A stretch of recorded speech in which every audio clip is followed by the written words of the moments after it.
welcome here, Sergeant Major. We really appreciate you coming out here and doing this with us at Cadet Summer Training. I'm excited to be here, Sergeant Roldan and Amber. It's an honor for me to be here with both of you. Thank you very much. Thank you. So you've had a chance to observe some of the training that the cadets go through while they're here at Fort Knox. What did you think of it? I was impressed. I think Cadet Summer Training is getting after what we need these cadets to not only be familiar with, but to be experienced at. And it's the basics, the fundamental stuff that we do, our foundations that build us into having this warrior ethos. So when they learn things like basic rifle marksmanship, when they learn things like land navigation, when they're doing rigorous PT, when they're in a field environment for 21 of the 30 days that they're out here, I think all of this builds into the physical, mental, and emotional hardness, not just toughness, but hardness we need in them to be leaders in the future, so that they can understand that this is what's expected of them as a leader. When they become a platoon leader or a lieutenant out there and they're an officer in charge, that they have to make sure that the men and women under their charge have to be the same way. So I'm absolutely impressed with how we're getting after building this toughness into these cadets. And why is Cadet Summer Training important from the SEAC perspective? Well, this is all a part of, in the big picture, the big scheme of things, this is about defending our homeland. And this is a way of we get after building these young men and women that have made a commitment, they've raised their right hand to swear that they will support and defend our nation against all enemies, foreign and domestic, but a way of preparing them so that when they graduate and they commission and they go to their basic officer leader course, they've already been kind of immersed in the environment that they're going to end up being operating in. And also that this kind of training, as I was answering Amber's question, it builds over into building the kind of leaders that we expect out of them, the leaders of character, the leaders of example, and things like that. So in the end, this builds readiness. And readiness is what defends our homeland and our way of life and our freedoms. As a SEAC, are there any things you observed from other services in the way they run their cadet training programs that the Army could adopt or learn from? I think what's absolutely critical about our joint force is that although we're joint war fighters in any kind of conflict or operation or deployment, we will do it in a joint and multinational manner. It's absolutely critical that we have service identity. And so the Army trains Army cadets to serve as Army officers.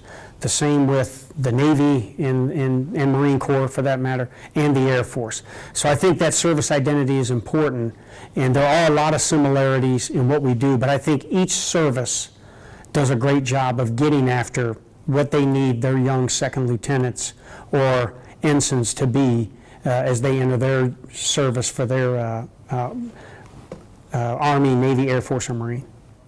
You had the opportunity to advise officers at virtually every level and echelon in the Army and Department of Defense.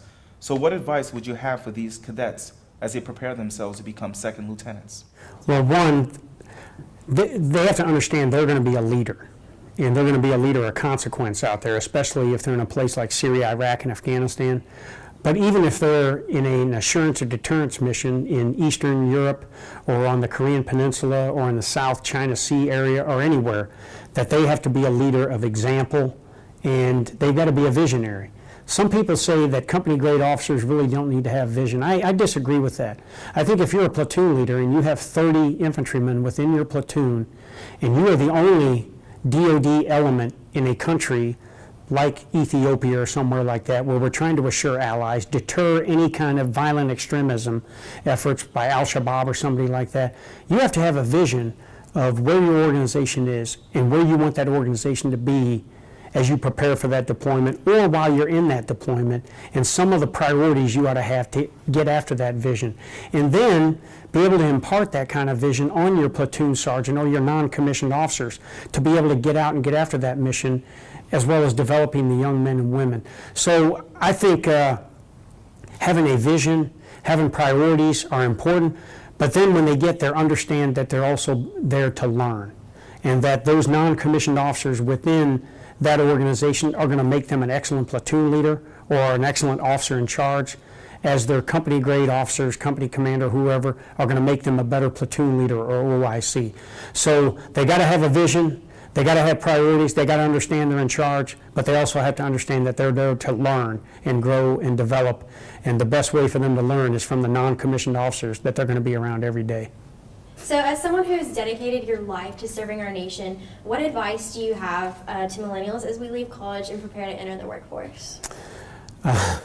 Well, every generation we have, when I was 18 years old and I was graduating, the Vietnam veterans were telling me, hey, Sonny, you got to grow up and things like this. So I think we got to keep in perspective each generation, and we have to adapt our culture based on the generations that are coming out. Meaning, young men and women learn a lot differently, a lot faster, and a lot more efficiently than I did when I was 18 years old. And the world is at, a touch of an app or something to people nowadays. And millennials have grown up with that. So old horses like me, and I would even throw you in there since you've been serving a while, we have to be sensitive to that. And we have to adapt culture to make sure that we provide optimal learning environments for men and women as they come out. So for millennials, as you come out, understand that, especially if you're joining the military, that we're going to continue to modify our culture to make sure that we're keeping up with the current way men and women are learning as they grow up. But two, understand that some of the ways that we did business in years past had a very good effect on how we developed men and women out there, and not be too sensitive when there's methods being used to enable you to reach your untapped potential or to grow and develop that may be uncomfortable to you. Mm-hmm. Now, absolutely, all of these methods have to be legal, moral, and ethical, but in the end, sometimes we get too sensitive when someone is kind of giving us what we call tough love, as opposed to, trying to give us the kind of love and caring that we're comfortable with. So be comfortable in your own skin. To the millennials out there, never stop growing and developing, and understand that it's a complex world and it's an unforgiving world out there, and at any given time, and it's a certain that you're going to run into times of adversity, but just understand that some of the methods used to help you deal with that adversity may not be the methods that you've grown up with, but they're time-proven methods that have developed men and women since the start of this country. Great, thank you very much, Sergeant Major. Is there anything else you want to add? Well, I just want to say, the way I finished the town hall, and I always say this, we have some challenges within our country. We have challenges with political infighting. We have challenges domestically.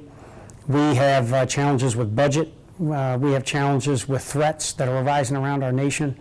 But I, the chairman and the Secretary of Defense, know three absolutes. And those absolutes are that the United States military, and in this instance the United States Army, can absolutely defend our country, our way of life, and our freedoms. That we absolutely have warfighting advantages, competitive advantages in every warfighting domain over any potential threat.